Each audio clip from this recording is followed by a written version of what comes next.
As we find ourselves in isolation during the coronavirus pandemic, I thought we would spend some times in reflection together in front of an olive tree in our garden, pondering on a way of praying I love, a way of praying known as Ignatian Spirituality. We will meet during these times of reflection three Jesuit spiritual directors, if you like: Saint Ignatius himself, James Martin, who wrote quite recently a book entitled The Jesuit Guide to Almost Everything, and Gerard Hughes. I first came across Gerard Hughes when we lived and worked in England in the 1980s. Our home was in Twyford, a village west of London, and on many a Saturday we would drive into Oxford, where we would spend time, among other things, revelling in Blackwell's bookshop. It was there that a book seemed to call out to me. I wasn't particularly looking for a book on prayer, but Gerard Hughes's God of Surprises quite simply asked to be bought. I can still remember sitting in a chair reading God of Surprises in the upstairs room of our home, whose windows overlooked St Mary's Church in Twyford, where I sang in the choir. I can still remember the surprise, yes, deep surprise I experienced when I prayed with a passage from Isaiah chapter 43, guided by Gerard Hughes, and I found that God was not necessarily far away at all, and that prayer might be allowed to welcome our imaginations and our feelings.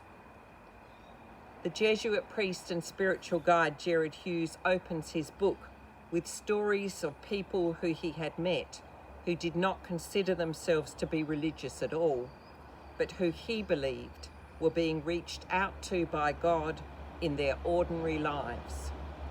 In reading you his story of Jock, an unemployed Scottish interior decorator, I shall spare you my attempts at a Scottish accent. Gerard Hughes recounts a conversation at a meal. Jock was silent during the meal until North Wales was mentioned.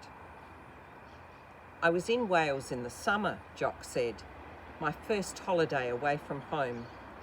And do you know what I found myself doing? Walking the bloody moors with a wee dog.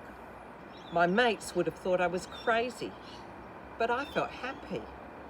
I came to cliffs by the sea and just sat there.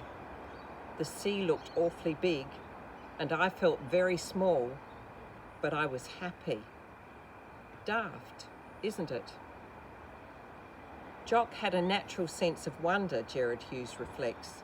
He had a felt knowledge of his own tininess in the face of creation, but experienced happiness, not terror. Jock did not consider himself a religious or a spiritual person. He was aware of the joy which his gift of wonder and ability to contemplate gave him, but did not recognise it as a gift.